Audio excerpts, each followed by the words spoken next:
And already coming up to the stage here, it's going to be MkLeo. Let's go ahead and take a little bit look at his pulls here. He did catch a, he is going to fight Muskrat Catcher, who caught a DQ earlier in round 1 against Justin Phelps. I'm sorry you couldn't make it, man, but you should have been here. This is definitely one of the Sagas to come out here. So MkLeo going to go ahead and fight his round 2, sitting on winner's side here. I mean, what a first round. It's like, yeah, I got to play Leo as my first match because I got a DQ. You feel excited, right? Like, oh man, it's great and bad all at the same time. Yeah. You get excited for, you're like, okay, I got past my round 1. Round 2, MkLeo. Never mind. All right, here we go. And for those of you guys wondering, real quick, in this poll here, it's going to be Dynamite. The possibly the either number 1 or number 2 best Yoshi here in SoCal is also in this pool. We also have J-Dragon as well as Key, one of the best Snake mains in SoCal, ranked at number 12 with Snake here in this pool as well. A lot of Snake action possibly coming away. Luis is in this pool as well. Number 1 in NorCal with his Roy, Fox, Dr. Mario. Plethora of characters that he has to go ahead and use. Yeah, Lumbre, the IE hidden boss right there, also coming out here as well. IE is the Inland Empire area of SoCal. We also have Shine as well, another hidden boss who kind of showed up this week over at MSM. So that's just a couple big names right here in this pool here that MkLeo is in for all of y'all. Of course, we're keeping out the pool watch here because we want to make sure you guys are updated with every single opportunity that we can give you. Yeah, no, I mean, for Leo, I've seen a few tweets. He was talking about Marth quite a bit. I'm interested to see if he's going to come in straight up with that Marth instead of Lucina or one of his other characters. But it looks like someone might be having trouble with their controller. I saw one of them just like trickling down all the time. But okay, he reset his controller. Right. We're good. But never nope, mind. Here we have Leo coming in with the wolf immediately. Hey man, he bamboozled all of Twitter, all of his Twitter. They thought they was gonna see the Marth. No. Good. He was like, you know what? You want me to play a mid tier? No. I got the wolf. I got this laser. I'm gonna make sure any Gordo that come right at me is gone. Hey man, I thought you said we still had time for mid tiers out here, but we'll see what MkLeo can do about that. not if you're trying to win. Yeah, that's true, man. When it comes down to brass tacks, you just want the money in the bank. Laser not finding the Gordo, but nonetheless, Leo just running back, trying to control the stage, and he is doing just that up throw, leading into that forwarder, and he has Muskrat just stuck here at the ledge. I do like the fact that Muskrat was able to respect the shine, and he actually was going to go for the inhale right after to catch MkLeo off guard. Solid setup to understand how your opponent might be reflecting your Gordos. But if you spend too much time trying to come back on the stage, it will catch up to you. He charges that down smash. The claws will not reach just yet. Back throw still not going to take it. DDD is a very heavy character. Neutral air, still not enough, but you have Muskrat sitting at 162. One thing that I already see from Leo is that whenever the Gordo is out, he is ready for it. Whether it be with that reflector or when Muskrat is actually absorbing it with his inhale, he's waiting for the inhale to come out, then tossing out the laser to shoot it back. All right, a little too overzealous with that down tone. That cost Muskrat a little bit more than a neutral here. 2 dash attacks already, 53%. Leo just putting on all the pressure. Here come the forwarders. Muskrat yet again with the Gordo setup, and he immediately covers it up as soon as he sees the opportunity here, but it missed its mark. I respect the fact that he knows, hey, I gotta cover Gordo as well. He might be reflecting it, he might be sending it back to me, but you're taking a lot for such a setup here. Neutral air calling out that jump. Oh, but Leo finally getting hit by that Gordo back air, still off the mark. Oh. And Muskrat is just trying to make some things happen. Unfortunately, catching that spot dodge forward smash. Yeah, you caught him on the defensive side here. There's the forward smash. Once again, paying the price for such a setup there. And MkLeo is going to take this man to the other side of the stage. Muskrat finally breaks fear. There's the Gordo, finally fighting MkLeo and even taking that stock as well. Okay, you gonna break your stick real quick? Hey man, it's a stick check. You get the stop right. It's an intimidation factor. It's like, Leo, you might be winning, but can you do this? Do you have the time to stop in neutral and do this? Oh, there's a solid setup here. It's not going to be Zaki, but definitely finds himself 1 inch closer to possible victory. He'll be fine. I mean, Muskrat is, looking quite cleaner aside from that first stock. Really just challenging Leo a lot more as he was, as opposed to what he was doing in that first stock. He's stuck here at the ledge, coming up with that Gordo, but able to put up that shield. Inhale, not quite going to get him, but it did push Leo off stage, so Leo couldn't advance his approach. Oh, watch yourself, Leo. You're looking a little too cocky there, trying to go for that nair on the landing. That forward smash. May have missed, but definitely Muskrat yet again feeling a little bit himself here. There goes the forward tilt one more time. Laser just knocking Muskrat right there, but that up smash, so much range. Scoop him up, take that stock. Yeah, Matt's going to be able to cover it. And not only the neutral get up, the roll get up. And unfortunately, if Muskrat does time himself wrong on the landing, the jump get up as well if he tries to land with an aerial. MkLeo pretty much covering 3 of the 5 options from the ledge. Pretty good option there, but Muskrat not too far behind. I mean, it looks like he was checking the stick, and I'm not gonna lie, if he checked the stick right, he found himself at the last stock with MkLeo. Yo, at least he knows his dashes are going to be clean. It could be crisp. I can Oh, move yeah. on a dime, regardless the direction I want to go. And on the Pro Controller? Man, you know what they say about Pro Controllers these days. All right, well, and MkLeo going to play a little bit on the safer side. Starts over the blaster, earning himself 8%. Spot dodge. Here's my punish. Oh, wow. He actually just landed straight up. It was surprising. The last times that Leo got that down throw into the dash attack, it actually put Muskrat into a tech situation. The back air, not going to do it, but Leo, again, reminiscent of Game 1, putting on all this pressure, all this percent. Oh, wow, actually getting away from that neutral layer attempt. Muskrat just tossing out these hitboxes, and again, Leo calling out the spot dodge with a forward smash. All right, well, there's that forward tilt, immediately getting rid of Muskrat. Muskrat comes back with the Gordo. One thing I'm noticing about Wrestler here is that he loves going for the setups, right? And it's been earlier in Game 1 where some of the setups do pay off, but he goes so much into them, right? The setup here, but MkLeo is nowhere near the side where that, even if that Gordo was smacked around, it was going to be on the left side, not the right side of MkLeo. It's a fake out jump. Oh my goodness, Leo showing him he could do the same exact thing. I love it. We have movement out here, man. We have movement. Some people would say we're smooth. Yeah. All right, no laser coming out. Leo just trying to run up there, get a forward air, possible grab. Oh. Not going to be the case. That's a quick punish there. Put this man in the down. depths. He just wanted the stock. Yeah, he did. He just wanted the stock. I respect it. You're still up by 1. Why not? Yeah. Down throw. Here's the dash attack. Kind of like the new bouncing fish down. I mean, Wolf is just furry chic. Yeah. Oh, Super that's a armor heavy. on that. That's a big boy. Yeah, Leo getting clipped by the stars at the tail end of that. Oh, he canceled it, but it doesn't matter where you go. Muskrat eating that down smash. Leo winning with a 2-0 victory. I mean, he canceled the landing on that one there, but it looked like he canceled the whole game at that point because he immediately just admitted defeat there.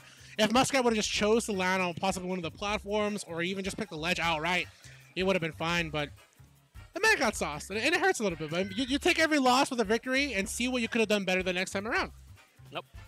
No, That's definitely. why. I mean, Leo, again, just showing why he is a world-class talent. Yeah. Arguably the best player at that, too.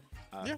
Calm, collected, smooth, understanding what he can and can't get. And, you know, just optimizing a lot of his combos as well. Yeah, and we talk about top-tier talent, right? MkLeo being one of the best. We have Tweak out here. Of course, for those of you wondering, Prime Saga is an A-tier event here. So there's not only money on the line, but there's PGR status on the line here, especially Nairo. You talked about Locust Lurr, Samsora is here, Void, Larry. The list goes on and on here in Prime Saga. It is stacked. Stacked indeed. 800 entrants and quite a number of Artist Alley vendors as well. If you wanted to come out here to SoCal for the right event, Prime Saga would have definitely been your stop. Definitely. Whenever 2GG hosts, it is always a treat. Champ and the 2GG team, just fantastic. I love coming out here. I love seeing NorCal out here, man. Great. I'm not gonna lie. It's fun. I think this is the deepest NorCal has been to a 2GG event in a while. Because when Flo over in NorCal made the post, I think there was like 50, 60 of us that end up coming down. You guys moved. Okay, that's the thing though. That's not a carpool, man. That's a caravan. That's a caravan. Yo, but we all had our separate carpools. But yeah. Together, yeah, we're definitely a caravan. Yeah, I mean, I came 60. Oh shoot. No. You'll talk about it. Well, all right. Well, I think coming up next on stream from what I'm looking at here in the bracket, it's going to be YB versus TCM Dreamer. Is it? All right, well, we're going to go ahead and check out what's going on with the matches here. So if we do have TCM Dreamer, Dreamer is a snake from NorCal. And ends up placing pretty well, does decently. I know he's been breaking, I'd say, top 12, top 8 at WNF Oakland usually. His opponent, I'm not entirely sure who he is, but nonetheless, it should be an exciting match. But it doesn't look like that is the match we are getting, Vance. All right, well, we're going to go ahead and sort that out for you guys. But see how that one goes. All right. Hey, man, I just call him as I see it, man. I'm looking at this pool here. For those of you guys wondering what players are in this block. You read the wrong one. Is this? No, this pool. This is our pool. No. Look. No, I'm saying look at the match. That's 2GG. Oh, okay. Yeah, you gotta read the stream side on it. Oh, all right. Yeah, so it's a different pool. I'm not wearing my glasses today. Dang. No contacts? No, nah, man. Are you here to claim your dog? Oh, well, do you can have your dog back, though. You can have your dog back. He feels fine. He's a good boy. He is a good boy. All right, what's going to be UCLA Soul versus OGFatboy? So I will tell you right now, Soul is SoCal and UCLA as well. Pretty obvious, right? UCLA, that stands for the University of... I would hope so. Soul made quite a big name himself in one of the highlights a while back. He beat Nico with a tremendous setup with Ridley. If you definitely catch it on the 2GG YouTube channel. Oh, he's a Ridley? Yeah. Ooh, this is going to be a treat. Yeah. His original tag was actually Dong, but he changed it to Soul. I'm pretty sure for some obviously good reasons. There's nothing wrong with the tag Dong. What are you talking about? I don't know, man. But we're just going to be hopping into this match. As you said, Soul is rocking the Ridley. His opponent, let's see who Fatboy ends up playing. And like I said, right, he had a pretty good setup over at Hollywood Action Tuesdays against Nico. He was able to take that man from 0 to 90% and even catch the stock. That was quite the setup. He went for the down throw forward there, but Nico a little bit scared there. He went for the air dodge, and he got caught by the skewer. Oh, and the down smash, that's going to hurt. I mean, Soul understands the setups he couldn't be going for with Ridley. Yeah, I mean, Ridley is pretty vicious, especially off stage, and the fact that Ridley has so much range on that tail, whether it be the F tilt or the down tilt, it's very difficult to really try to whiff punish him. But already you see Soul just going in already to a very, very early lead, but here we have Fatboy coming in with an answer. Double down tilt, gets the grab here, and even goes for the safe up tilt and the up air. This robot is turning things around. Yeah, this is where it's going to be dangerous for Soul when he is off stage. Ridley's recovery actually very linear. Yeah. That's going to be a punish down smash, taking that stock. I mean, and it sounds like a broken record when anybody says it, but at this point, right, Ridley can only directional recover 4 directions. He doesn't have like the Foxfire recovery, so you can actually catch it, but it's up to Soul to understand when to use it to the best of its abilities. Yeah, I mean, really the only danger, it's kind of like Wolf-esque. When you try to challenge Ridley's recovery, or Wolf's, at the very top, it has a lot of priority. It is a very hard-hitting hitbox. And, you know, if you're misspacing it just a tiny bit, you're going to end up losing your own stock. Yeah. Down throw, up tilt, I like it. Even goes for the up air, not going to get the stock, though. Soul playing very far behind. He goes for the full side B, and unfortunately, no tech from catching the up B from Ridley. Oh, that was pink. He used no tech was going to save that, man. Yeah, for those of you guys wondering, like at home, right, if it's that little red dot or the pink dot, whichever color you may see it, right, yeah, it means that was untechable. If it's a green flash, you'll be fine. Okay, so Soul trying to get the quick 58. Not going to happen. Fatboy was definitely ready to just Yo, man, are we stock canceling here? Are we stock canceling? And he don't want it. We out. So, 1-0 Fatboy real quick, and Soul gotta think about it. Stick with the Ridley. I mean, he had a hot start. He was looking. Yeah, clean. he did. He actually was really strong when it came down to the outstage play, right? He was going out there to make sure that Fatboy wasn't going to be able to make a recovery, but that robot, it's got some weight to him, man. He's under the heavyweight status, so that back air, those nairs he was able to get on that robot, not going to work as well as he wanted him to. And a little quick shout out for you guys. If you guys want to keep up with the scene here in SoCal, and I hope you guys can talk to Michael about this, check out SoCalSmash.net. UCLA does have tournaments alongside USC, but let's go into this game here. Fatboy going to go ahead and switch to the Falco. I'm actually very surprised that he's switching over to the Falco here on Battlefield. Robs primarily do like the Tri-Flash just because they can set up the top in a bunch of different directions. They can shark with that up tilt, and yes, Vance, I saw he died. I feel like you were trying to sell me this man as a player, and then he immediately just told you like, I'm sorry, fam. Look, he got clipped. Falco can't fly. He really can, man. They clipped this bird's wing a long time ago. Arva Soul has himself a very sizable lead now, only at 56, but Fatboy kind of just answer him right back, getting caught into those jabs. Nice, solid confirm from the up tilt into the neutral air. There are some percents. You can confirm those options. Up. Oh, trying to look for that forward smash, but wow, illusion into that back air and the down air, getting clipped by that up B of Ridley, but it doesn't even matter as long as you get that stop. That's good. So when there's a single fire that Ridley ends up tossing out, that is when you want to try to reflect them. But once there's more than that, it's actually very difficult to reflect just because they hit each other. Exactly. And I do understand the fact that Soul went for the up. Yo, man, this man's going in.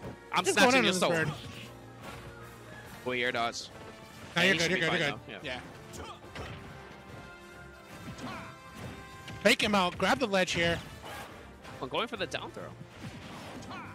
Yeah, no, Great Ridley use. having that angle, able to use the downward angle of and we talked about it earlier, right? To the ledge. That's actually a great edge guarding tool as well. If a Fatboy is coming from the bottom of the stage up, he can use that to clip him at the top and spike him.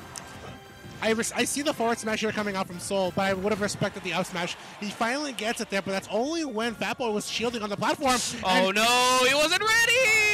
Oh, neither was Soul on that one. He definitely let that go. He had Fatboy on the reversal. Ooh, but the up smash is going to connect. It's got some powerful range, especially on Battlefield, even reaching the platforms. Neutral air. Gonna get punished with another neutral air from the fireballs one more time. It's gonna be the setup, no? Oh, fake him out with one move and go for the other. Classic strategy here. Smart, trying to go for the 2-frame on the angled forward tilt, trying to go too much for that side B. Up throw, goes for the neutral air, only a few hits landing and doesn't DI the down air. You can even see it on Fatboy's face, he was not ready. Both these players. He just thought Nair would work. Yeah. He was like, all right, I'm assuming this is going to connect and I'm going to try to combo you. Nope, he landed down, was not ready. And you had Soul just mashing down air. Yeah, and you know what they say, right? It's never safe to assume anything in life. Oh, you always want to be sure what's guaranteed. And if you're out here playing for money, man, you got to be sure what's guaranteed with yourself and your character. Oh, both players here in some thought. Smashville. Now the real question here is, are we going to see the Rob again? Yes, we are. Yeah, I think Rob definitely is his stronger character. Yeah, I definitely saw how the first game went with Rob. It definitely played out much better for Fatboy in that one. Well, because of the neutral, it's very difficult for Ridley to get around the top and get around that laser. At the same time, Rob has a pseudo reflector in that side B as well. So, you know, the fireball was never really an option for Soul. Yeah. Dash attack a little bit too overzealous with that one. Up tilt to up air, solid combo. We saw Fatboy definitely do that the first game around. He's looking for a percent. Yo, that almost ate his recovery, but if Rob's got some thrusters. Yeah, any other character with a traditional up B, he was done. He would have been gone, yeah. You can even see him bounce his head on the wall there.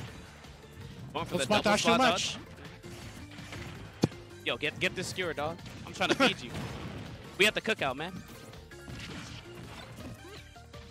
By the top, no roll, no nothing. Trying to get the full extension on that forward smash. Not quite going to get it, but should have been a punish, and he ends up catching him at the tail end. Up smash? No, just an up tilt leading to the up air. It's still catching him, man. Slipping there. You had an opportunity to actually get away from that. It's not going to be a true combo after the high percent.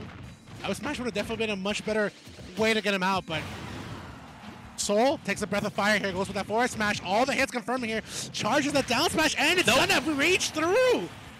No, he tried to shark him with that up air. That is not what you want to do against Ridley. When Ridley charges up that down smash, or when he does the down smash in general, he actually hops up, kind of like an Incineroar and a King K. Rool when they do their down smashes as well. And that hop up is actually very similar to going for a spot dodge, except you're moving your actual hurtbox away from that hitbox. And you got a strong move coming right after it too. Yeah. All right, able to use the angles. Oh, we got it, but ends up catching the roll at the tail end. He missed his first opportunity, cleaned it up on the second. But sending him right off stage. That side B getting punished by a side B. I'm not gonna lie, and even then, Fatboy could actually mash out of it. You had early percents, it's easier to mash out than at higher percents. Forward tilt, I like. Gets the down tilt and puts the thrusters to use here. But Soul not gonna make that recovery just yet. He's definitely feeling the heat here from this robot. He goes low and he really just sells him. I don't want to get hit by that. He knew. Yeah, he knew. He knew. I don't want to get hit by that. I'm not letting you style. No. I'm not letting you style. If I'm taking the L, I don't want you to take the highlight. That's the self-respect to yourself, man. Yo, man, who do I talk to get the top commentator water delivered? Oh, baby. Larry Lurr hopping up to the stream setup. So flush. Look at him, man. He came all the way from Hawaii. I just want to know who's Larry's playing. You going Falco, Larry? Can't even hear me. He's not looking. He's not looking. He's focused. He's not looking. He's a focused man. Larry definitely one of my favorites to watch. Larry. Come on, just once. No. All right. Leave him alone. my man. That's so funny. Yeah, but no, Larry Lurr coming fresh out of KCON. You should have seen it when he first got the haircut. Oh my god, he had the beanie and he tried to cover it so bad. Did not work out. We knew. We could see right through it. All right, well, I talked about my little slip-up earlier. Thank you so much for helping me, Miho. If you are watching the 2GG channel, or if you wanted to see who's on 2GG, it is going to be Senpai versus Afro Smash. That's a match I definitely want to tune into. But, of course, always have that multi-Twitch open. There are options out there. Look it up how to do it. It is going to be Larry Lurr versus Doyroi here on BTS Smash Stream. Ooh, I like that, because the Pro Controller shot, he wants to just use that D-pad to try to mash out of anything. Does count as an input if you get grabbed by a grounded state. Some people like to talk about what's the optimal setup for controllers. I'm not gonna lie, even in the FGC, you see some players just rock whatever they feel comfortable. Man, I could be out here playing a PS4 game with my Xbox controller, but if I find that more viable for me, do what's best for you, right? Whatever you feel comfortable getting the W with, or even taking the L with. Yeah, I mean, whatever allows you to execute what you want in game and to really excel. Just run with it. It doesn't matter if it's weird. Like, for my controls, I have GameCube controller. I did Pro Controller at first, but I don't want to deal with trying to desync, so forget that. But I still have L as grab from the 3DS. Yeah, so do I. I'm with you on that one. That was a comfortable grab. You already know. L always felt safe. I will judge a man for tilt out smash attack in this game, but I will not judge a man for L grab from 3DS. All right, so here we go. Larry rocking the wolf. No Falco, no Fox, going over to the third spacey. Yep. Of course, Larry using all the tricks of the trade here, all three spaceys in his toolkits. And a little, and a Shulk. And a Shulk. He does play some Shulk, so, you know, this matchup is going to be no surprise to him. Fully ready and aware of what this character does. Yeah, he's also very well aware of playing Shulk and how Shulk works. He's had conversations with Nico. They are the same crew. Nico being ranked the second best player in SoCal, actually. Yeah, Nico has been killing it. Shulk is just ridiculous. Excited to see him a little bit later, but right now we have Larry Lurr kind of going in at the moment. Down throw and waits for the tech. Ends up getting that dash attack right after as well. Solid opportunity here to go for the landing there and get the grab immediately. Oh, punish both of them. Kind of going for some empty hops. Looking for a defensive option from either of them, but both of them staying strong, not giving it to him. Kind of interesting to see the fact that Doyroi is actually going for just base Shulk. No Monado Arts activated just yet. As I say that, commentators going over the smash, which is all you need, but going for the jump this time around. Surprised he didn't try to use all the time for the smash art. Yeah, it's really good that he's going for jump art at that situation at the ledge, because he could be going for landing fair or full hop fair, or pretty much just mixing out his jump options at the ledge to try to go for a different fair. Going into jump right there allows him to go off stage deep, as well, go for a couple of those forwarders, and if he doesn't find the mark, or if he does get the mark, he can just jump back to the stage. Yeah. And there we have it. Guys, we didn't know with Shulk, you are able to go ahead and switch arts while you are in hit stun. Yeah, and then of course, if you guys are wondering what the name of that tech is going to be called, dial storage, you're able to use that to your advantage, not only in hit stun, but in mid combos. Stroder one more time, just smacking up Larry. And there's that example you mentioned earlier, right? Go off stage, doesn't see an opportunity, just comes back, and looks to get the stage punish landing. Oh, ends up going to the speed art. Back throw, I don't think it'll do it. Knockback is reduced in speed. Yep.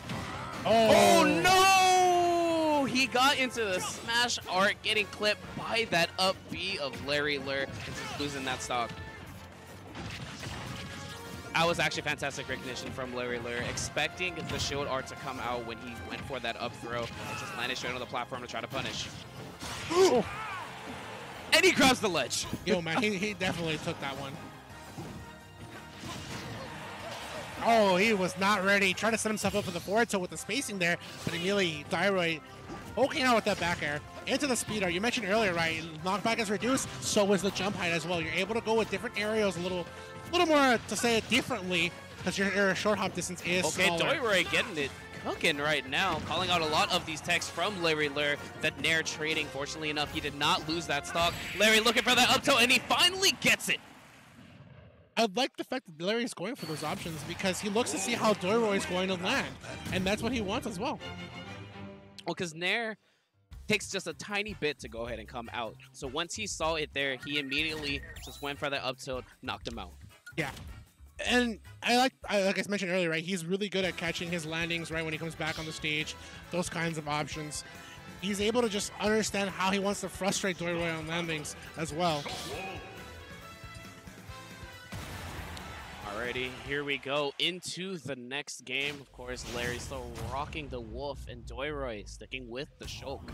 And we're going over to FD right now. This can be a double-edged sword for Doyroi, just because, you know, I think he's just wanting the nice flat surface, doesn't want to deal with those platforms, really try to get some solid edge guards.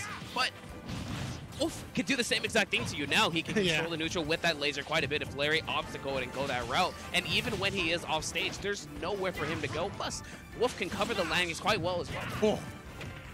My man put everything on black and tried to close up the stock possibly early with that up smash. Tries to even go for a charge there, but he's only able to put Larry off the stage. He even caught the jump. Larry forced to go for the I'm surprised he didn't go for the air slash in the opposite direction. He can still grab onto the ledge. Yes, and definitely the second hit on the air slash would have actually probably caught Larry on the recovery as well. Doyroi playing so patient right now, putting up that shield and just waiting for the opening that Larry leaves him. Down throw, ends up calling the air dodge in, down smash, still not enough to take it though. Another neutral coming out on the part of Doyroi, landing with that forward air as well. We were here at the ledge. Ooh, overextends with that downer, unfortunate. He just wanted to stay there at the ledge and try to put on some pressure. Oh. He didn't have any type of art, can't get that sweet spot. Larry knew it immediately, tossed out the down tilt. But what's interesting is the fact that he got sent into the stage. Yeah. I feel like it's because he was caught trying to go possibly between the first and the second hit of air slash, and your hurt box actually extends itself when you're going for that, and that will probably what caused the stage spike. Lurr, dash attack, Larry trying to cover the landing, but Doyroi coming in with that hitbox instead, making it difficult for Larry to catch him.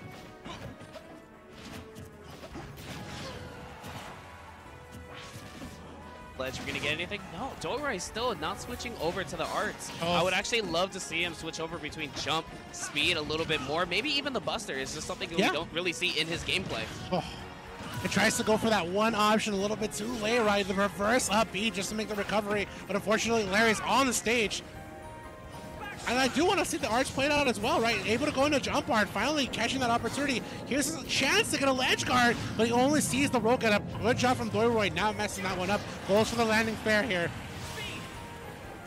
Able to get that one. Larry now on his second stock, but we have the speed art on the line. An opportunity for Doyroi to get some things going, but it runs out, unfortunately. And jump art isn't ready either. Forward tilt, oh. Yeah, only getting the first hit of that, but it actually worked in Larry's favor. Yeah, still puts Doyroi into the ledge. Or throw. Ooh, but Larry staying in there, tossing out the laser immediately. Larry's just moving over this man with those neutral airs, and I like the fact that even he tries to understand, do I want to fade back a little bit, or do I want to land with a neutral to possibly go for a grab or another combo confirmed? I mean, he knows exactly what Doyroi is going in terms of his pressure tools.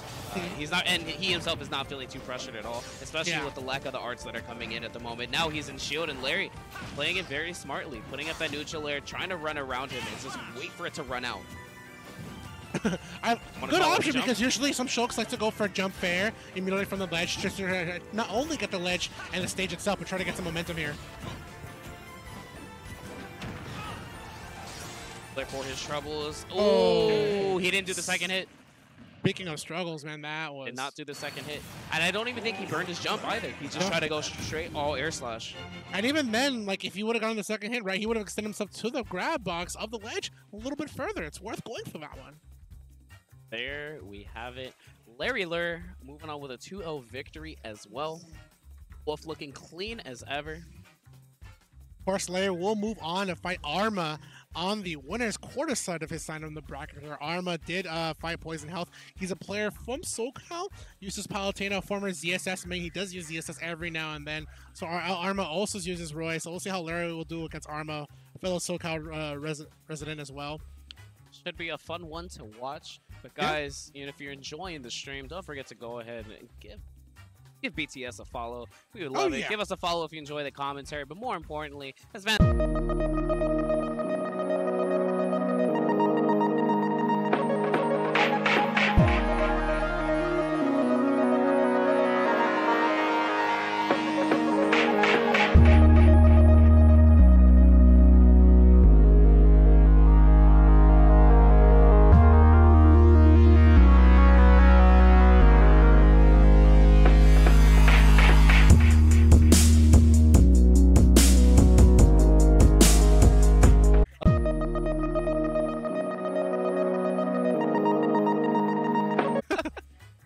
Who's your phone? Who's your phone plan? I got Verizon.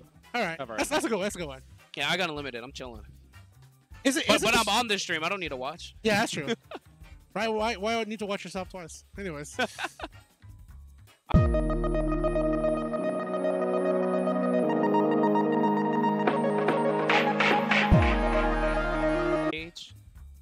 Gotta get these controls ready, but just look at Wolf right now. He's smiling. He's like, yeah, I know. I robbed you. I like it.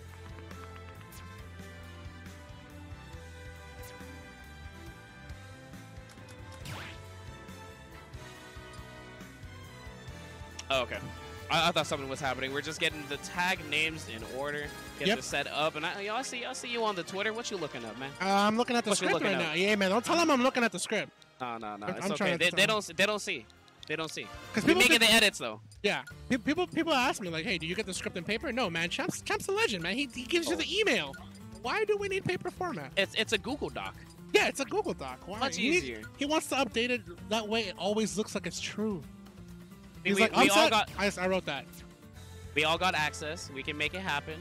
But you know, when upsets happen, is because we made a typo. It definitely is, man.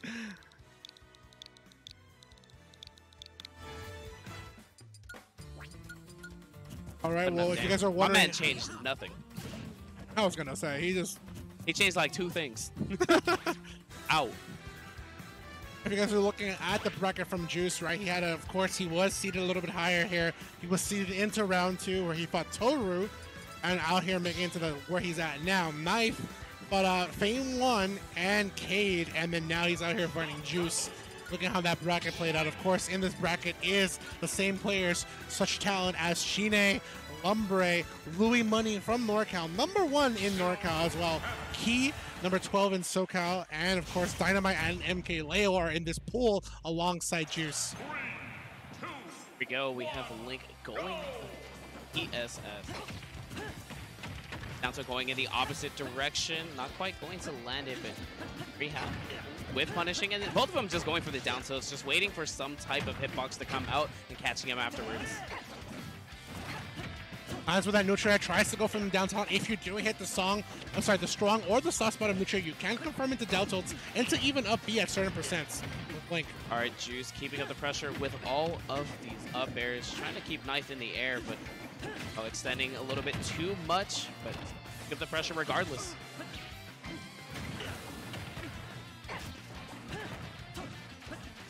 Tossing in that boomerang. The one thing for this Link right here that's going to be Knife, you want to create space, right? You want your opponent to feel a little bit away from you. He has the tools, right? The bomb, the arrows, the boomerang, a lot of those options to make sure that he creates that space. He gets that forward and is super strong and is able to kill Juice at the ledge.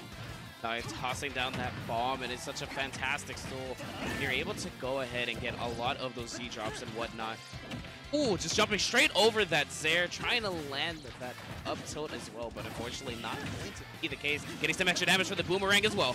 Down tilt almost probably could have gone on the up B, but unfortunately that with those percents. That's the thing about Link's combos. They can come from down tilt. Usually they're unsafe because you have to hit within the base of the sword, and even then you can DI out from down tilt combos from Link. Yeah. They're getting Knife off of him, but Knife still in the driver's seat so far in the early goings of this match. Right now, Juice needs to go ahead and get this stock, and if he doesn't, he's going to be in a bad spot, but he does with that side B. Catch the whip. Ooh, I like that from Knife, just trying to catch that landing of Juice. Unfortunately, not going to be the case. Picks up the bomb one more time, but the neutralers are on lock. That was actually really good awareness out from Juice right now. Juice is allowing Knife to just kind of run around him, and when he sees that he's crossing him up on shield, he's just running right out of that situation and just resetting the neutral. And that's one of those things about Link. He can also cross you up with Nair, and he does get crossed up. He can go for up tilt, confirm into back air at low percents. Then go for other combos as well. He lands with a neutral air. Unfortunately, the roll missed the opportunity, possibly go for another neutral air, or even read the landing as well. Yeah, I'm just assuming he thought that Juice was going to be able to hit a button, try to put up that shield, but at the same time try to run forward when he saw that he got the hit. Grab, down throw, back air, I like it. Could have gone for a down throw to up air at that percent, right? Usually it can work. Yo, man, but he missed the opportunity to make the recovery. Gets the... I love that he plays with the bomb. Landing right into it. That is a quick 32, and Knife just keeping up the pressure as well. We talked about it earlier, right? Make the space for the Link to feel comfortable and even get whip punishes as well. When you have space created, your opponent might be going a little bit more in, and you can sense that and get a whip punish. You're not going to find the mark. Knife was there at the ledge, but unfortunately Juice unable to really find the spot that he needs. Like, continuously you see him jumping up. He's trying to land those back airs. You see the Zares coming out, but he's not quite getting the hit that he wants until now that boost kick is able to take it off the side.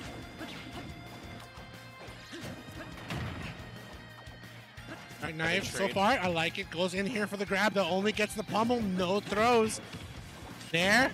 A little too thirsty with that down smash. Would have been time to possibly throw out the up B. Of course, it's one of Link's fastest moves on the ground. And super strong from the front hit. Oh my goodness, neutral air into the flip kick. Take this stiletto. Juice clutching it out, getting that game. No pun intended, man. The man had the juice to turn things around against Knife, and Knife felt a little bit too comfortable there. And I talked about it earlier, right? He went too hard with that down smash. He had no reason to go for that. I understand he might have gone for the roll cut, but Juice showed no signs to possibly go for that. All right, FD is going to be the counter pick. Let's see if he's going to stick with the same characters. I would assume that is the case. Yes, it is. Yep. And Juice just played that phenomenally. He allowed Link to go ahead and go what he wants. You know, with the bomb setas, with the boomerangs, with the arrows, and he's like, okay, cool. There's certain moments of when you toss those things out, I can go ahead and jump in between and catch you afterwards, and that's exactly what happened. He jumped in between the boomerang, got that neutral air, and got the flip kick. And perfect call right there, Miho. The boomerang is one of the slowest projectiles Link does have to summon out there and even put it in play. It's one of his strongest tools, though, when it's at point-blank range, but you are committed when you go in with that boomerang.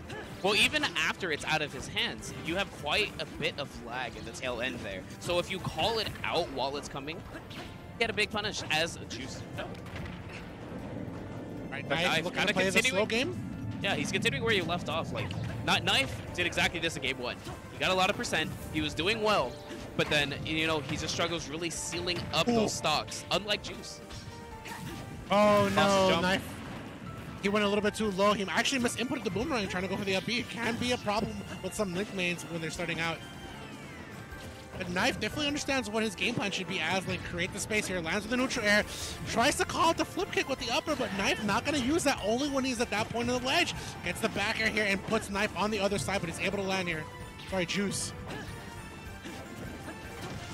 One more time, falling Forward air, just going into the jazz, get that good damage, understanding anything else wouldn't have been true.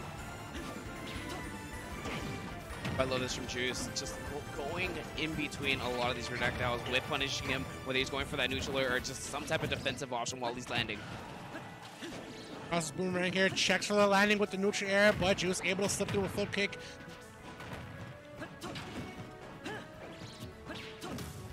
A down air not going to get him either. I thought he was just going to chill there since it was a regrab, just lay out that forward tilt. And I see those up airs that Knife is going for, but the problem is he has no setup for him, right? If he wants Juice to fall into those, he should be having the bomb out in play, looking for setups or conditioning Juice to go for the flip kick so he can call it out with the up airs. And that's the problem we're kind of having here. We have it, Juice actually picking up the bomb. Did you play some Brawl? Do you know how to use this thing? Cool, boost kick, not quite going to do anything, but an up smash for his troubles. Get any damage that you can. And oh, I didn't realize side B explodes it. I thought it was only fire element who was to end up doing it. Wait, there's a fire. Yeah, I was gonna say. You know what? I answered my own question. Man, Miho, that's a smart question you just answered yourself to. All right. Solid there, dropping the bomb here to get the recovery, but he misses the second time around. He was able to slip through, landing forward there. The flip kick able to get around the arrow, but you can't avoid the neutral air. Usually for Lynx, what you want to do is toss out the arrow so you can force the flip kick out and make the call out. Solid option coming out from Knife, and Juice not too far behind. Able to land that side B one more time. Not only did he get rid of the bomb, but he was able to up that stock, keeping up the pressure. Forward airs galore right now. Looking for a jump, not quite going to get it. Knife just gets up on the stage with a regular get up. There, leading to the dash attack as well. Juice kind of just right into momentum right now. And again, another up air, no call out, no setup. Knife looking a little bit, I wouldn't say too thirsty, but he has the right mindset, but not the setup in play.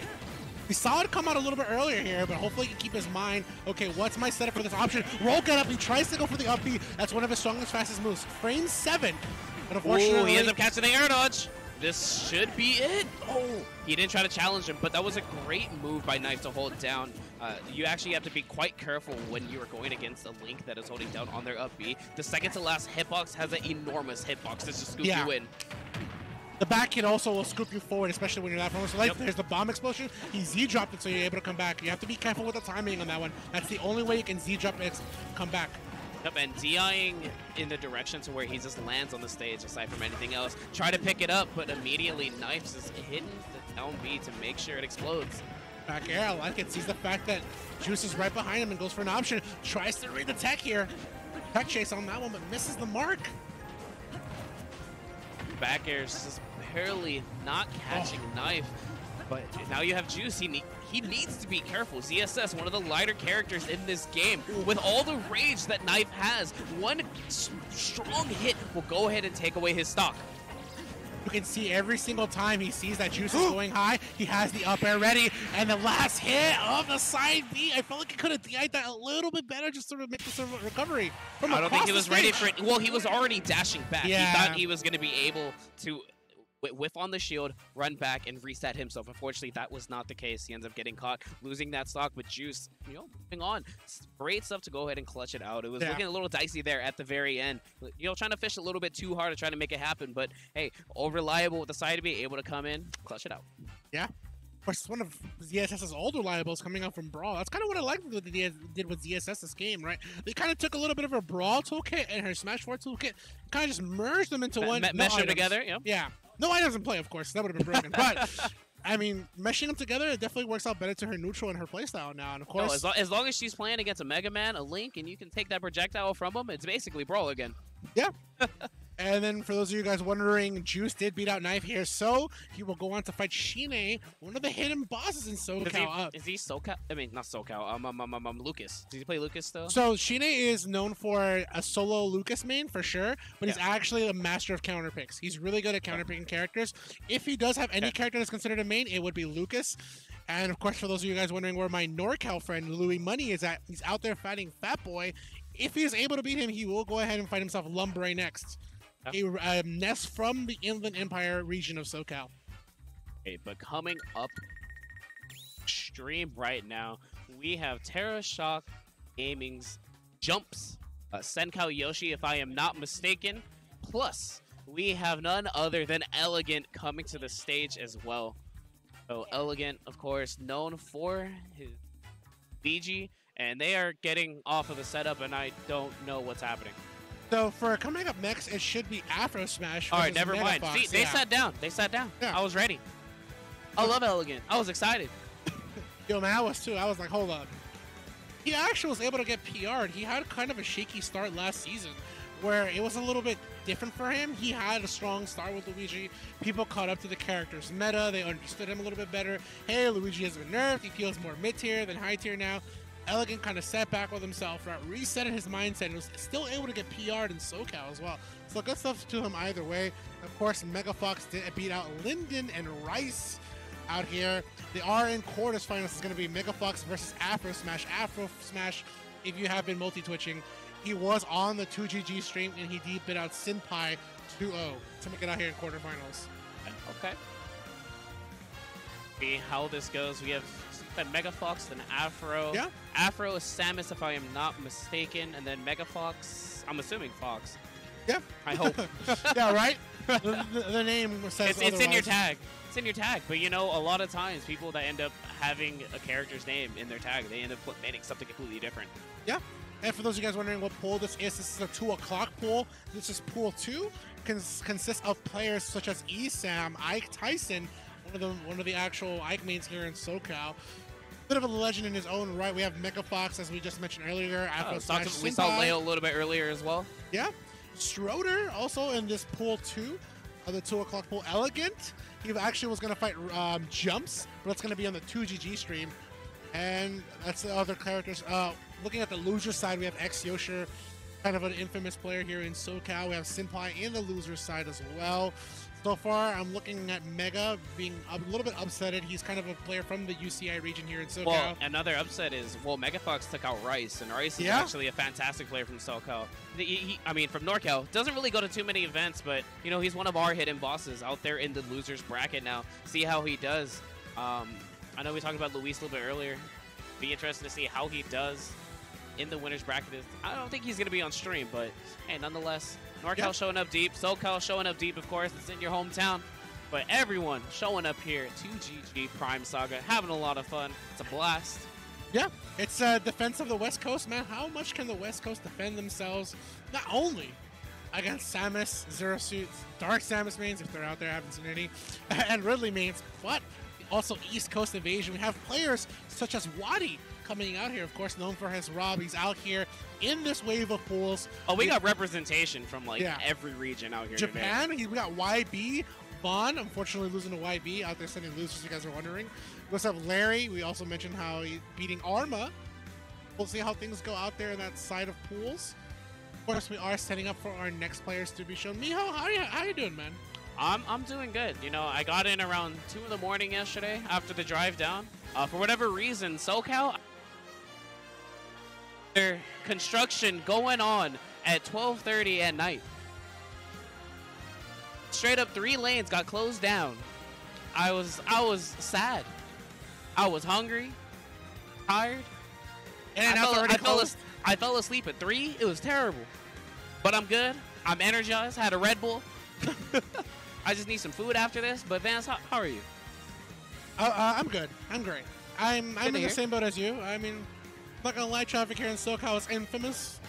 We have a lot of people moving into SoCal, so if you guys are wondering, we have to expand our freeways now because of the influx of people moving into SoCal. I'm doing great, man. It's a great day for Smash. And if you're out there in Coachella, waiting for the next waiting for the next stage to take place, man, put out the Smash stream while you're out there in line for Coachella. So thank you guys if you're at Coachella. Shout out to you if you're at Coachella and actually watching Smash. Legends, man. Legends. You know that's not happening. Yeah. You know that's not happening. There's no type of reception out there. Yeah. With crowds like that, you already know your phone's not working. That's true. And some people find a way to make it work. But if you did and you're watching Smash, my heart goes out to you. No, you just gotta find that Wi-Fi. Yeah. Or as the cool kids say out there in Coachella, you gotta find the plug, right?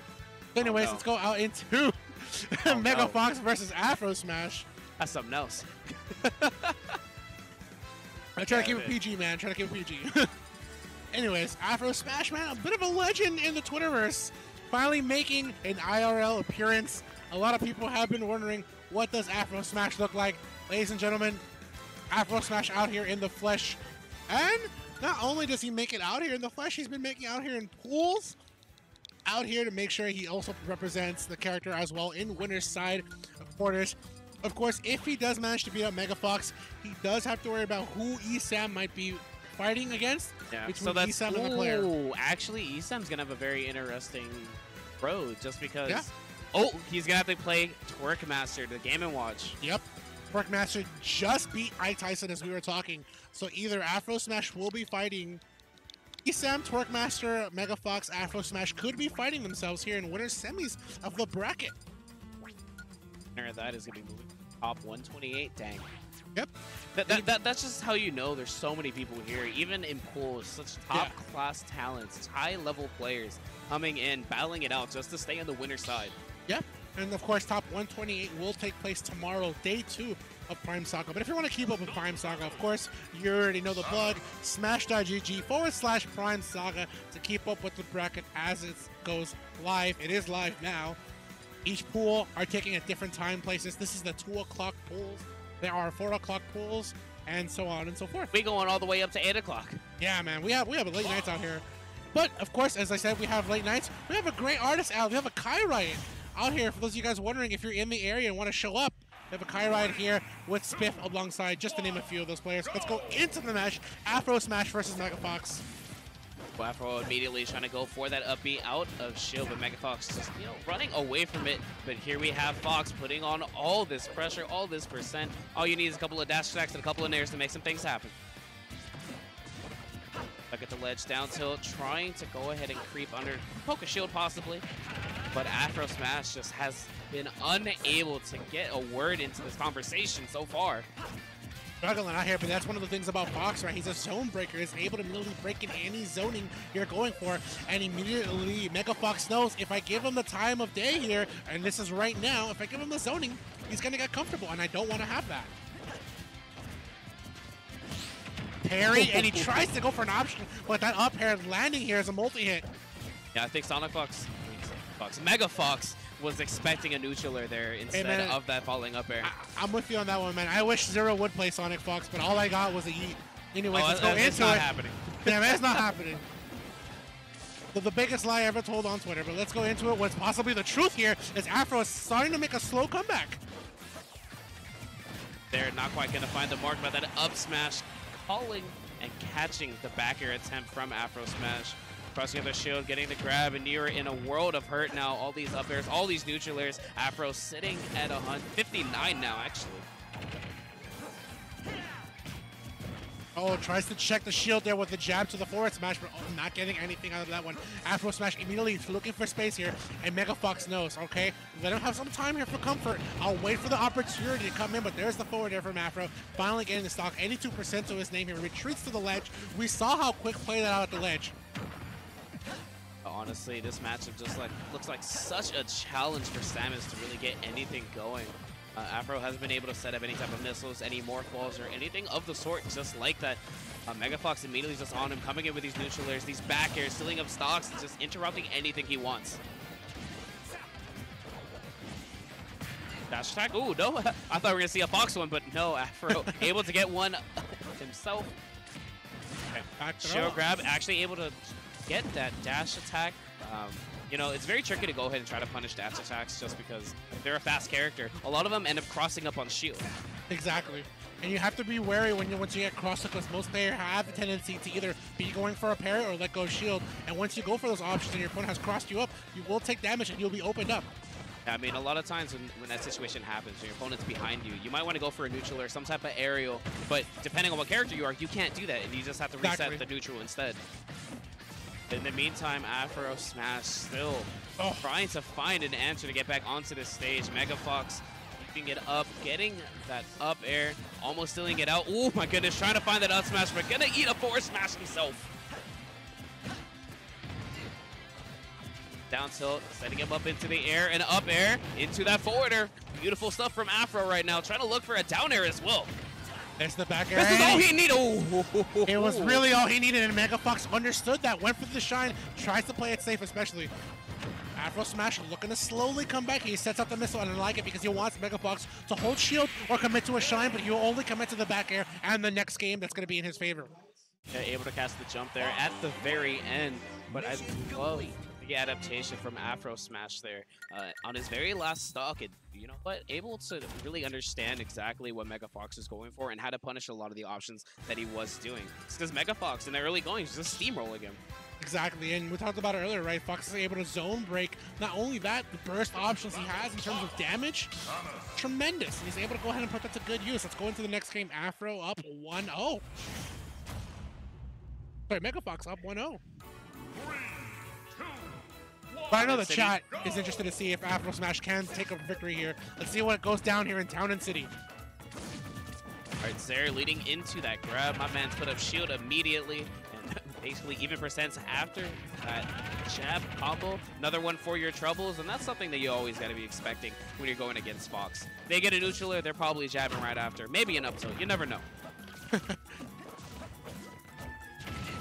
All right, Afro Smash immediately content to get back on the stage. He enjoys the fact that Megafox gonna stay on the platform, close for an up air. Back throw, stage control, edge guard opportunity here, sets up the bomb ball, but no setup that how Megafox is gonna fall into. He ends up getting the spike, but nothing else after it. Tries to lead in with that back air for the air dodge, helping him out so much. And I love that from Megafox. Just running out of it. He just poked the shield real quick. He's like, all right, I don't want to get upbeat out of shield because Afro Smash has already shown that, you know, that is an option that you can go ahead and toss out. Yep, there's the up tilt. Afro looking to see how Megafox is going to land. Possibly could have been going for a Shine Spark. Twitter going to be safe, fading away from the shield, away from his opponent. Palm ball, there you go. Tries to stall his recovery, still eats the up air. Has to retreat towards the ledge to make safe passage here. And Megafox not going to let this man live much longer, but Afro sneaks his way back. And he's a really good spot right now. Up smash again, not getting the kill, shielded, and a forward smash going to hit Megafox. And that's actually what happened in the first game. He went for one of those very greedy up smashes, got shielded, and ate a forward smash for his troubles. Oh, I like that. Megafox trying to call it a jump. Not quite going to get it, and that shield just getting destroyed. And that allows Afro to apply a little bit of pressure, go in, missing the grab here, and Megafox closes out the stock. Could have been a miss input with that up B, but Megafox takes advantage of it here and gets the stage to himself, looking for a possible edge guard, and Afro gets the, the combo breaker with the up B. And that's something that characters that have an up B out of shield that is very effective. They can immediately see anything that is not safe on shield, hit him with it. I mean, it's quite popular when you have a Crom or a Cloud with their moves like that as well. Jumping right over that grab immediately, going for the forwarder as well. Megafox again, keeping up pressure, getting a lot of percent. The up air going to catch Afro Smash, trying to look for another one, but using the Morph Ball to mix up where he's going to be landing. Megafox chasing him out there, and he pays for it. Gets the payoff on that one. The forwarder was just in his face, barely didn't connect, and Afro was like, I don't know what to hit, and he just jumped immediately for that neutral air to get the stock. Megafox knows I don't want this man to have a second on the stage, and if we can definitely put that into work, Afro will have a tough time. Afro just chilling here at the ledge. He was like, you know, I'm not moving forward, please. Yeah.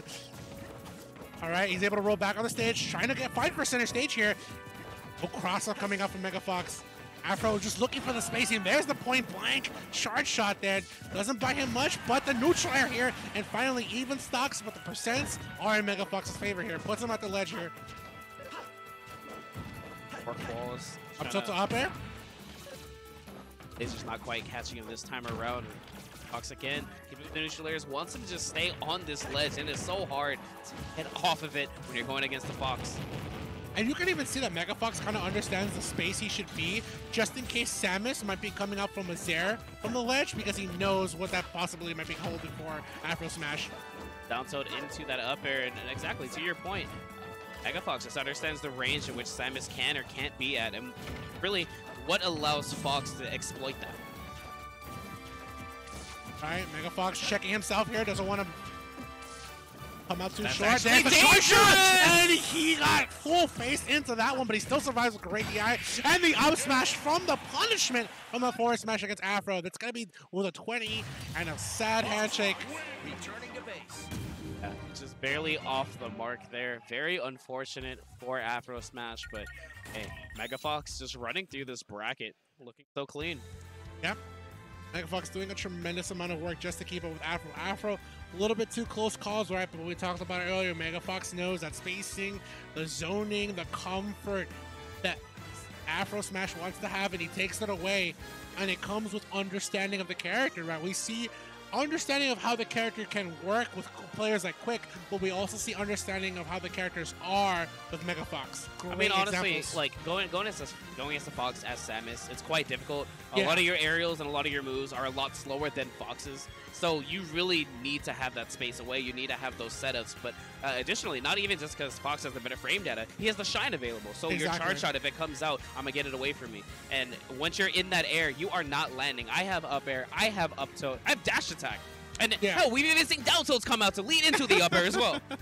Yeah, that's one of those things that Megafox knew, like, hey, I'm not going to pull out all my tools yet, man. But when I have it, check my down tilt. Check, that's one of the moves he didn't use.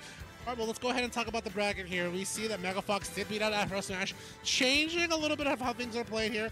Yeah, it looks like ESM and Twerkmaster are playing right now as we speak. That is going to be interesting to see who wins. And I like how you hit the projected, but of course Smash GG is going to tell you ESM's most likely going to win that. And a higher seed. And I'm not going to lie, it's the projected bracket script that's so far being played, right? Megafox does beat out Afro Smash, ESM to fight Megafox, and we'll see how things will play on that side so far. Let's go ahead and check a couple other brackets. Let's see. Our ESAM still finding out Twerkmaster. That is not being streamed though, but definitely keep up with the bracket smash.gg/Prime Saga. Of course, Louis Money finding out Lumbre, one of the Scourge of the IE. Okay, but and now Juice. I think we actually have Elegant coming up. Oh, there's a lot of players coming up. I don't know what's happening. Man, I see friends and family, but I see no competitors, man. And it looks like Key will take the seat. Key being ranked 12th here in SoCal, the best snake in SoCal. A friend of mine, a brother in arms. A great guy all around, man. I've shared many Chronicles. What was it? SoCal Chronicles top 8, right? Yeah, he did. Tremendous work. Able to go toe-to-toe with Elegant. He's such a force to be reckoned with. Came out in Smash 4. One of his first tournaments was Fire and Dice. He was able to beat Zan in that tournament and slowly made a name for himself. Got sponsored by DCG, a sponsorship out there in the 818 area of SoCal. Key, such a resume coming out from Smash 4 into Ultimate. The player, honestly, is just a great guy all around, a great personality. If you ever see Key, talk to him. He's always out there giving his input. The one thing I personally love about Key, he plays Ultimate Snake. I think like some of the Snake mains play Brawl. Well, did he play Brawl? Did he play Brawl? No, actually, no. Okay, so Smash 4 was his first game, yeah. Smash game, okay. Because I remember seeing him. He was Ryu. Yeah, so, he was Ryu main. But with that character, he was able to go and excel, knowing the mechanics just for that one character in that one game. So now moving into Ultimate, playing a different character, I think that benefits him so much more, especially not seeing a different iteration, because you're learning what works just in this game, not really trying to use any of the Brawl tech or any of the old tech that's outdated. Exactly. And not that some of that tech, is 100% terribly outdated, right? I think some of the players like MVD and Salem, they play Snake to their versions. I feel personally not 100% true. Some of them may be playing a little bit more how the Brawl version of that character is. Of course, toolkits and things were changed. But it's amazing to see how each Snake main has their own version. And if you want to look for somebody who plays Ultimate Snake, Ultimate-like, Key is the name to look out for here. Of course, if you guys are wondering what the story is out here for Key, go ahead and look into this. There's going to be Zael coming up on stream. Of course, you guys already see the name here. Key is probably projected out here to maybe fight. No. Nope, Zeal is. From what it looks like, of course, the projected script out here in the Smash.gg is Zael is projected to beat out Key, and Key losing to Zael, and Zael will fight MkLeo. Let's see what Key can do about that. I'm giving him the thumbs up. Let's go, Key! And let's go, both players. Yeah, let's see how this goes. We have Pokemon Trader going against Snake, and Snake actually going to have quite a bit of trouble trying to recover against all three of the characters. If he gets caught by Charizard, that Fair can kill right off the side. Squirtle can hit him with a water gun, push him out even more. But more importantly, that Ivysaur, if it comes out, it can spike him, dunk him immediately. Yeah, and that's kind of one of the things about the characters, right? Squirtle's pretty much kind of like the zone breaker, the in-your-face character. The damage per second is really in Squirtle's favor. Ivysaur being the mid-range character, so strong with the zoning as well. And I feel like Charizard, I'm not gonna lie, he's the fan service character. You can't have a Pokemon character without Charizard. But let's go into the Ivysaur, now in play. Both players solid percents. He sneaks in with that down tilt and takes control of center stage. So Razor Leaf is going to be major in this matchup, just because any projectile that is long lasting and is a little bit better than grenades, it's gonna be difficult for Snake to try to set up on them. Yeah. Has to go with that forward tilt, only hitting the shield here, and he gets the neutral out of shield. Nope. Get No that Vine tipper. Whip. Get out. Goes for high, sets up the grenade. Low recovery, but unfortunately, Key lost all of it. Yeah, I think Sets he up the wanted to Nikita. go ahead and get out. D4, unfortunately, that was not the case. Nikita trying to chase, not going to do it. Down throw, up tilt, that's going to be it. Even game, Vance. Even game indeed, and here's the Squirtle here, and that's why Zael's switching to him, right? Charizard, really good for that high percent. I want to live longer. I want to get those spaced back airs. Squirtle, I want the damage. I want the control. That's what I'm looking for with Squirtle. Hits a both forward tilt. Key looking for the setup here. Comes in with dash attack. I like the fact that he makes sure he's checking how Zael's going to react to the grenades so he can start moving in. I'd be coming out. I love that. Squirtle basically invulnerable throughout all of it, but he does have to be careful. You don't want to get footstool. Yep. Thing about Squirtle though, we mentioned about it earlier, right? Damage per second, right? Heavy damage coming off from Squirtle. Top 3 lightest character in the game though. That's one thing Zael has to look out for. Oh, not quite going to get the up B. Eating a forward tilt for punish. And now finally the Ivysaur is coming out. Razor Leaf coming out a little bit too late to the grenade. Got past it. 2 grenades leading into the up air. Key switching up his paradigm. I love that because when Squirtle was around, he was looking for ways to get into Squirtle zone. When Ivysaur's around, he changes his paradigm to a more spaced one. He wants Ivysaur to come to me. I want the whiff punish, not you. There's the up air. Zael looking to set himself. Trying to look for a down air as well. Not quite going to get it. Ends up getting that grab. Looking for an air dodge down with that dash attack. Ooh, looking for a tech roll away too. Sets up the C4. That's one of those things about snakes, right? They love to go for that B reverse C4, B reverse grenade, and Zael calls that option out. And not even just that, recognizing that Snake was hitting the trigger on the C4, took that advantage to hit him with the Vine Whip. Stairmaster, that's going to be what Snake's down air is called here. Takes the time to set up grenades. Even the Napalm tries to come into a grab here. That Napalm only covering the platform. The Key missing the grab. There's the parry. Forward tilt. Get him off me. Yeah, both of them parries on parry, switching over to the Charizard now, but he jumped, catching him with the up tilt. Where are you going, man? Where are you going? You're only going to get hit by that up tilt, and it's just such a great anti-air from Snake. Snake hitting the quick somersault there in the victory screen. It's like, yeah, I got it. Calling into base real quick. You know, we're trying to break the script. Yeah, and so far Key, well on his way, right? 1-0, that's the start of it. Zael still has time to check his mental game here. What's going to be my game plan? What can I change from last game?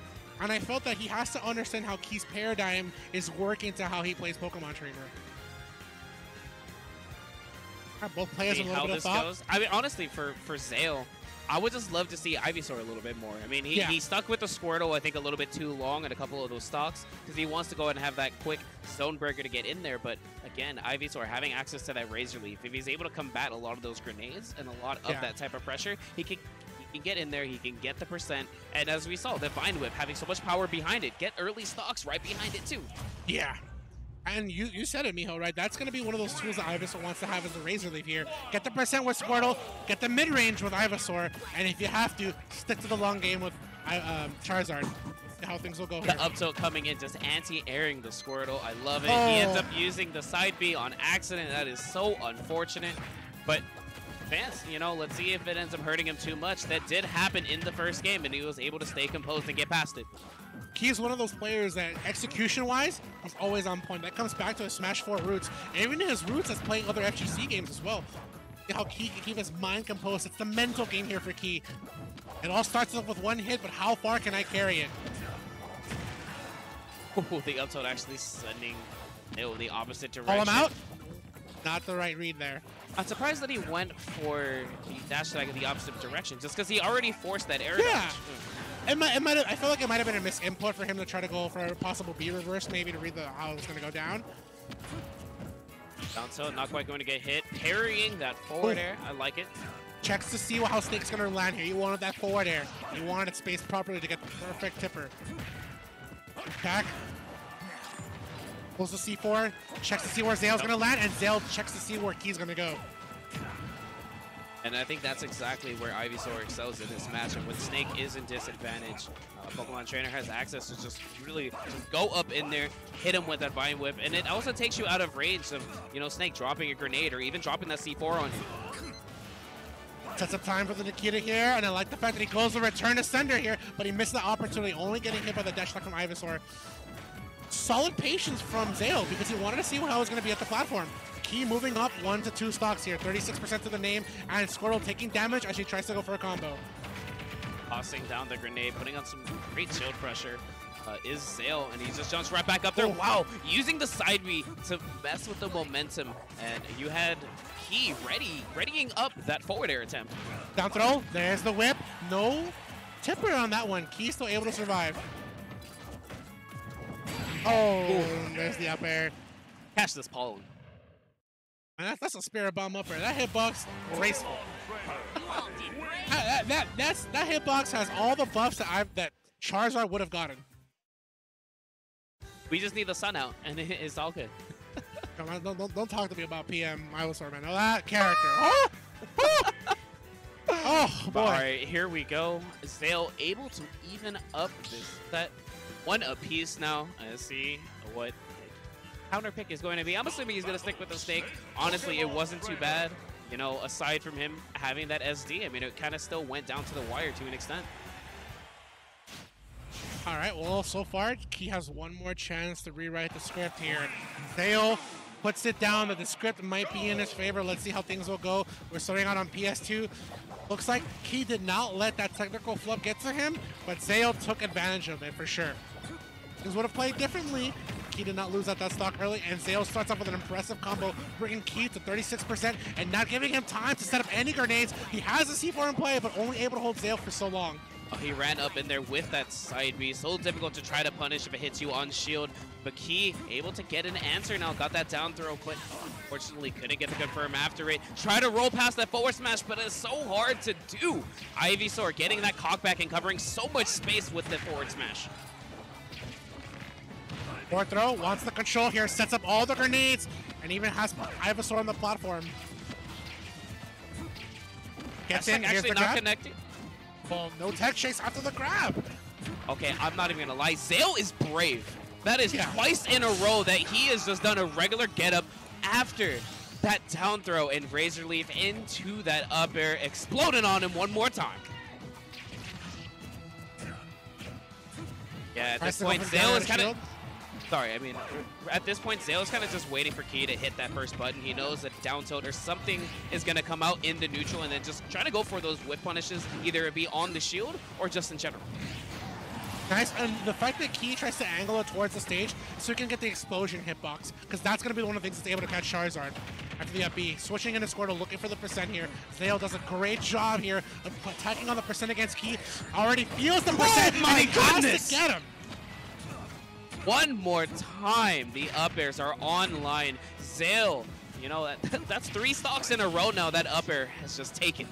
Yeah, and it's the fact that Zael knows when he's forcing Key to go for those high recoveries. He's able to call him out. Key feels so safe going for that one, but I'm only seeing my boy take L's with those high recoveries. Oh my goodness, shield break! Say goodbye to that shield. Boom! Explosion! I'm gonna break the script for myself, but let's go, Key! Let's go! All right, oh, another Nikita point blank, not quite gonna do it, but Zael does have the slight percent lead. Yep, The one thing going for Key right now, he has the SoCal crowd behind him. Let's see if he can ride out that momentum. But Zael has all the percent right in front of Key. He has Ivysaur! The immediate forward smash telling this crowd to calm down. I got this. The script was written and it was prevailed. Fortunate stuff to see one of my boys key out here take a loss. And not only a loss to Zael, but a loss to the script. The projected brackets from Smashy G showing that they do lie, but sometimes it's true. They won't lie. It's true. All right, looks I feel I'm in shambles, man. I'm out here giving my commentator bias. Is this actually a match? There's no way. We have Elegant and Stroder. All right, so the two good friends playing against one another. Stroder out from Arizona with the Grand Ninja. And, of course, we talked about it a little earlier, Elegant hailing here from SoCal. You said it. SoCal? What? Texas, man. Huh? You know, deep inside, he's one of those people. No. Yeah, he wears the SoCal jacket. He takes it off. He's got the Texas shirt. I'm telling you, that's how Elegant is. That's how he be. He's SoCal. Man. He's just extended Dallas. Yeah, all right. There you go. I respect that. It's like, I had this conversation with Larry. I will never not be NorCal. Even if I move, I will always be NorCal. It's like you will always be SoCal. Yeah, that's true, man. SoCal's always in my heart, no matter where. I mean, I talk to Exex, he's Philly. Yeah. I don't care if he hasn't been there in years. Yo, man, that man has not been in Philly in a hot minute. Right. You know what? But you're SoCal. I'm sorry. I'm SoCal. You're NorCal. But we're both West Coast. Oh, that's how you do it. That's how you do it. How it matters. Anyways, here, let's talk about the bracket here coming out for Stroder and Elegant. Elegant, of course, talked about it. Play with representation here. Gotta fight out Sinnoh. Beat him 2-0. Rangel 2-0. Jumps 2-0. That's where he saw Stroder. Looking at Stroder's bracket here. Beat out UCI Mega, a player from SoCal. Okay, so this is going to be one of the finals of the pool. The winner of this is going to be moving on to winners. Loser is going to be moving on in. Yep. Both players will either way make it a day two. Only one will make it on to winners. One will make it on to losers. The last time these two played that I saw, GTX 2018. Different game all around. Let's go ahead and see how Elegant can do against Stroder. That was actually some really good pressure coming out from the zael of Elegant. It just did enough pressure onto the shield for him to go ahead and get a jab after it as well. Stroder going off stage, trying to send Elegant out of there, understanding the Cyclone is going to be coming out, and Grand Ninja, just one of those characters that has just seen a tremendous buff going from Smash 4 into the Ultimate Engine. Its dash attack sets up into a bunch of these 50-50s, and also true combos into that forwarder quite a bit. I mean, we'll talk about, one of the best buffs in the game. Grand Ninja finally received it. Hopefully, more notes in 3.0, but let's see what Stroder can go ahead and do here. Nearly taking the first stock against Elegant. It's such a mark to make here. Goes with a dash attack to confirm. Sees the check chase from the platform. Yep, and that is just one of the hardest positions to be in when you're going against your Grand Ninja. When Grand Ninja connects that up air out of that short hop, they actually get to choose within the first couple of hits if they want to just hit you up with the combo or drag you down and have the tech chase. Great DI coming out from Stroder, knocking out that Cyclone. That's not a flush anymore. That's more of a small, gentle push. I love that from Stroder. On those jab attempts that Elegant is doing, he's holding down. And because Grand Ninja has a low profile, after the first two jabs, he ends up falling out. And he's able to go ahead and turn the roast, looking for the tech chase. Yo, Luigi looks so scared. He was like, can you not? Please? Air dodging past it, should be able to make it back. He does, but eats a bagger for his trouble. And there's a ledge trump. Stroder waiting to see the come in here on the ledge. He comes back. There's the forward air with the landing here. As soon as he's able to whip punish Elegant, he gets it. Luigi off stage, such a dangerous position to go ahead and be in. His recovery, quite a bit nerfed from Smash 4 coming into Ultimate, only really having access to the green missile to have some type of horizontal recovery. Forward air, just whipping him out. We're gonna see Hydro Pump. No, just running back and forth. Stroder trying to find his mark.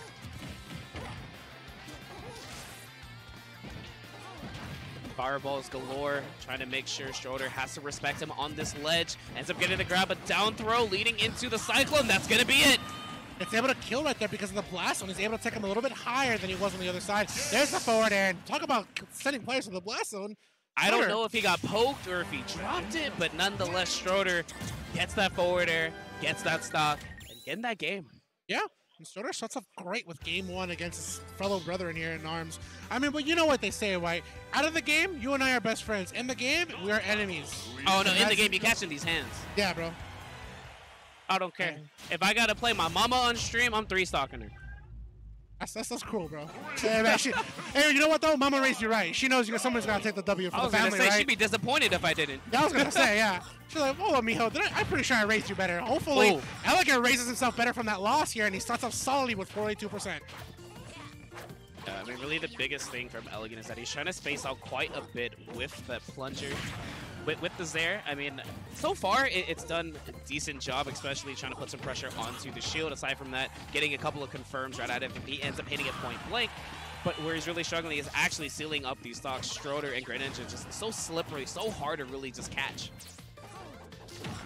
Well, there's the down air calling out the low recovery, and a second attempt here. He's not letting Stroder even feel safe from the drift, but missing the mark around the top. I like the fact that he has that up smash ready to see if he was going to come with a forward air. Look, Greninjas love to do that from the ledge. That was such the slickest forward tilt out from Stroder. He knew exactly where Elegant was going to land, what button he was going to push, and sent him right back out there. And again, Luigi having such a bad recovery, basically. Very hard for him to come back to the stage after that F tilt. Actually able to hold on to the stock. I thought at 150 he would lose it. Oh, almost gets the forward air, but clanking with Elegant. That's the down tilt, looking for another forward air, missing the mark here. Good patience from Stroder here because he's looking to see how Elegant will respond, and Elegant responds in kind. 2 stock for 2 stock. Stroder with the adjustment, switching to all range mode here in the seats. Yeah, Stroder is just going for a lot more of these mid punishes, trying to stay out the range of Elegant, but Elegant barely missing that falling up air. That's unfortunate. If it connected, he was going to go for the Shoryuken right afterwards on the sweet spot. Was so close to sniping him up from the side. That one. Hydro pump pushing him underneath the stage. Elegant unable to grab that ledge. There, almost into the dash attack. Elegant response here with the get off the option. Yeah, and the Cyclone actually, it clanked out the dash attack attempt. Stroder on his way, moving on through the winner side of the bracket right now. And the hardest part about this is best of 3s. There's no best of 5s here until tomorrow. Day 1 looking. Stroder is just recognizing what he can and can't do. He sees that Elegant's trying to use D to get that grab. Yeah. With that plunger, unfortunately, not enough range on it to try to make some things happen. And Shadow Sneak, the aerial forward smash just to hit him and get that stock. It's strong. The disappearing act. Greninja is such a cool character design. I'm happy he's good now. Yeah, I'm with you on that one. He was actually my favorite Pokemon in X and Y. Even Sakurai said, man, I never picked this character because he was cool. I just thought he was. I'm just happy he's staying true to Pokemon now because he's banned in real Pokemon. Yeah, he is. He's broken. He's broken. He's broken. He's actually broken in his own. In Pokemon. I just wish he had protein in this one. I wish Elegant had a little bit of protein himself. He's looking a little bit down. Taking the loss to his friend. Meditation, man. It's something that's looking to see for him, right? He's having a bit of a meditative moment, and sometimes that's what you need. A moment to yourself, a moment to look at your losses. My man is just definitely tweeting. Yeah. Actually, he just has the controller in the hand. Never mind.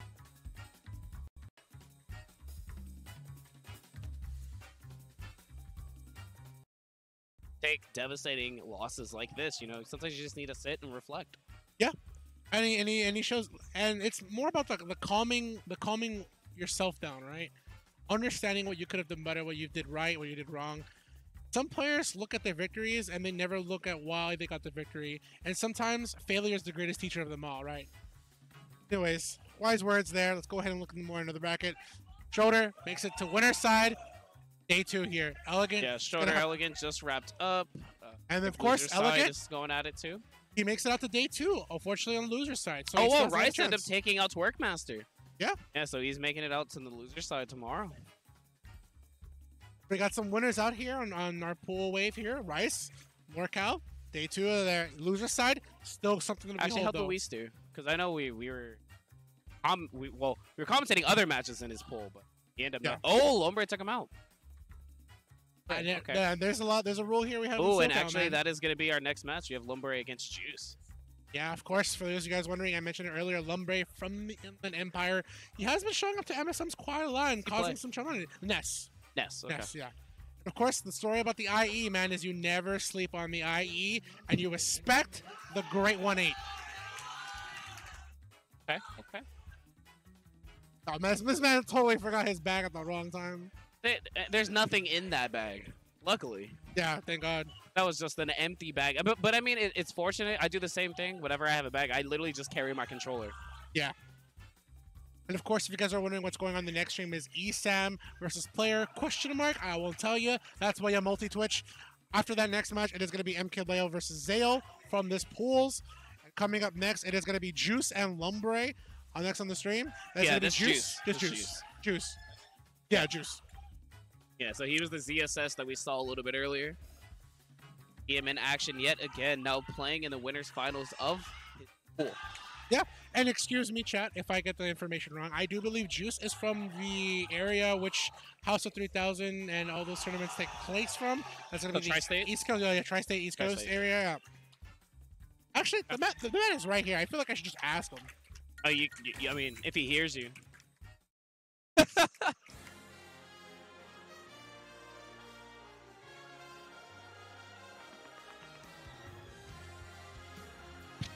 Hey, thank you.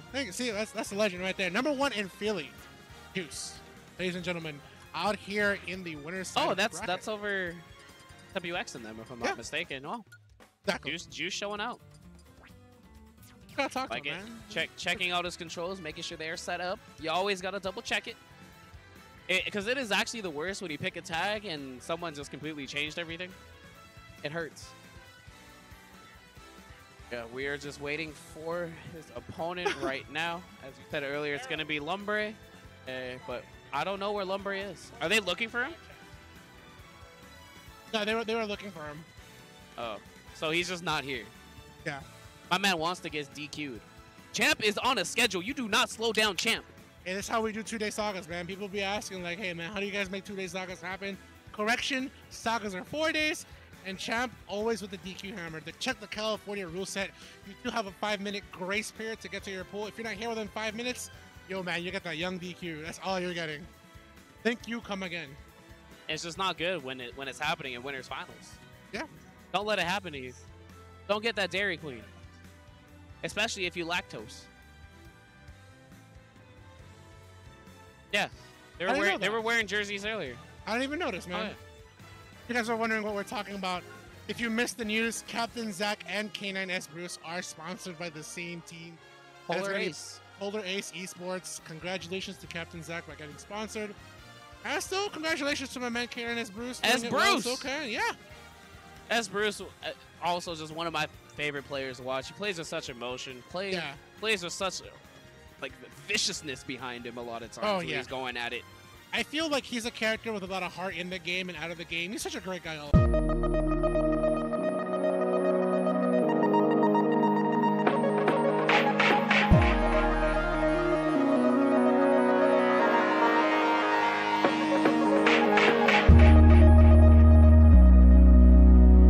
Your Zen. I actually used to do that quite a bit when I did use music. Now I don't care. But when I did, when I did listen to music, it was either I want to listen to the game sound or listen to my own songs. But when I listen to songs, I only...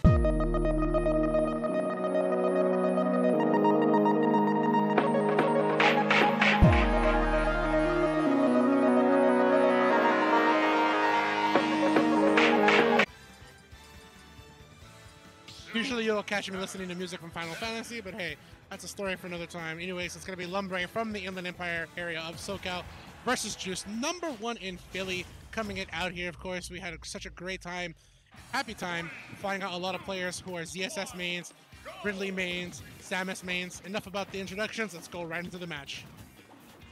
Already just running back and forth, trying to find an opening past these neutral layers. And he finally hit a button in general. He was just running back and forth for the longest time. Getting that fire. Wanted the drop down upper to extend his combos. Unfortunately, did not land it exactly. But both these players playing so cautiously, playing, you know, trying to make themselves scarce to an extent. Because they understand one good hit is going to go a mile. Trying to go a mile, right? In the minute that Lumbre sees the PK fire, tries to close in the gap, get in the space, possibly go for a grab, go for an aerial, get some combos out of there. Oh, he tried to go ahead and go right underneath Thunder. Unfortunately, ends up catching him. But Lumbre in a great spot right now, has a very nice lead, and Juice really struggling to get in on this Ness. There's a flip kick to the recovery, and even using the ult to get away from that range from Ness. Ooh, try to go for the second forwarder. Gonna get clipped out by Lumbre, but Lumbre has himself off stage. Are you gonna get back? Down smash? That air dodge has ridiculous range. I did not know Ness went that high.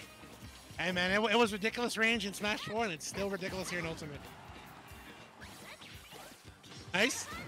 Not going to use the boost kick. Doesn't want to get hit by the back air. That's up to Lumbre to start understanding. I need to start calling out and forcing him to possibly go for flip kick. There's the side B. Not going to kill. And even Juice going out deep, but missing the mark. Tries to get him on the flip kick return here, but missing the mark and only getting hit by that 2-frame down air.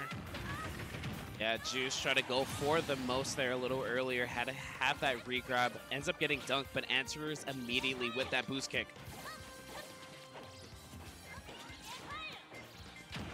Trying to take advantage of air right now. Ends up using the side B this time around to lead into that up smash.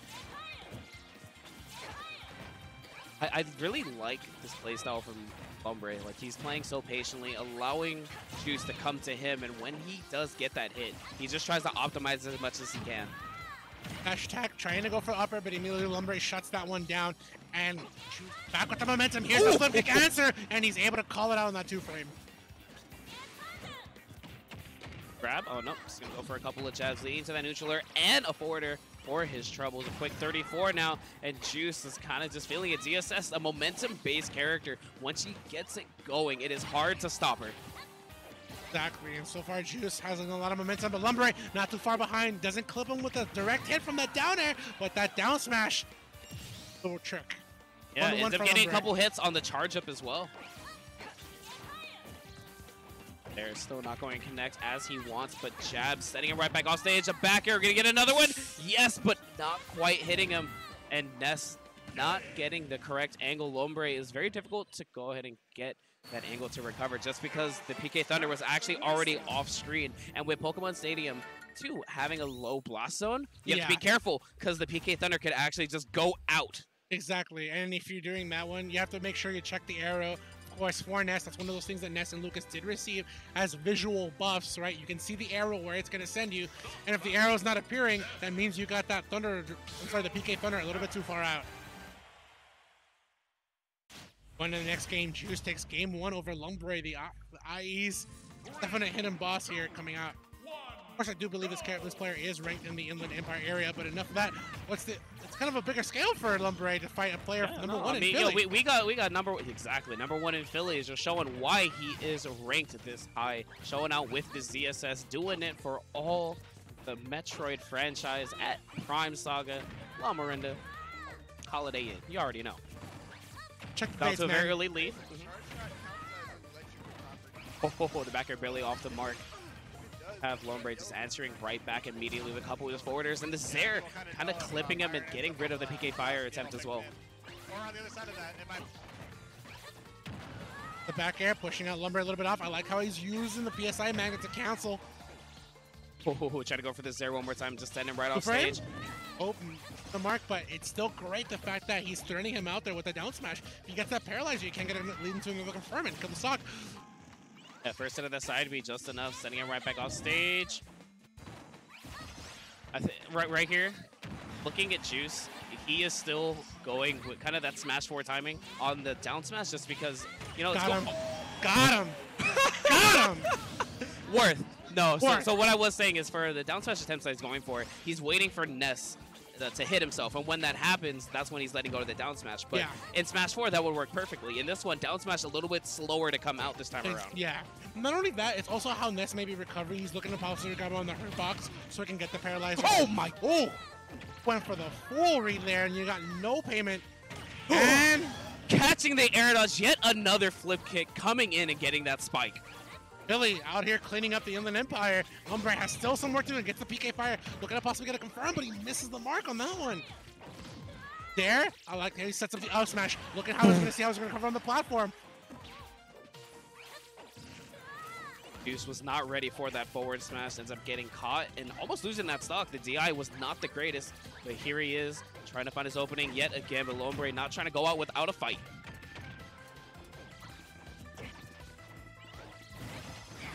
Lining up there, not gonna kill Deuce just yet. Oh wow, ends up using the up smash there to get away. I thought he was gonna go for the down smash. It's actually a pretty good option because if he would have gone for a get up or a roll and even a get up attack, would have covered those options as well. Lingering hitbox out there on the ledge, covering the low recoveries. Doubles there, we gonna get a triple? No, not quite, but here comes down smash, forcing him to get up. Here at the ledge, side B, not gonna find the mark either, but the back air. Here's the read coming out from him, and he gets the mark on that one. No chance to revive. Lumbre, I'll see you on Losers tomorrow. And Juice, Philadelphia is going on to winner's side, top 128 on day 2 Prime Saga. That was beautiful recognition coming out from Juice, understanding exactly where Lumbre was going to go. And as Ness, when he has to recover, he has to use that PK Thunder. And it takes quite a bit for it to come out and to go around him to do it. So he's like, you know what? That's happening. I'm flipping over. I'm giving you this stiletto, I'm spiking you. But guys, that is going to be it for Vance and I. Hope you enjoyed the commentary, but stay tuned. There is more ultimate action coming here at 2GG Prime Saga. Yep. Till next time, guys.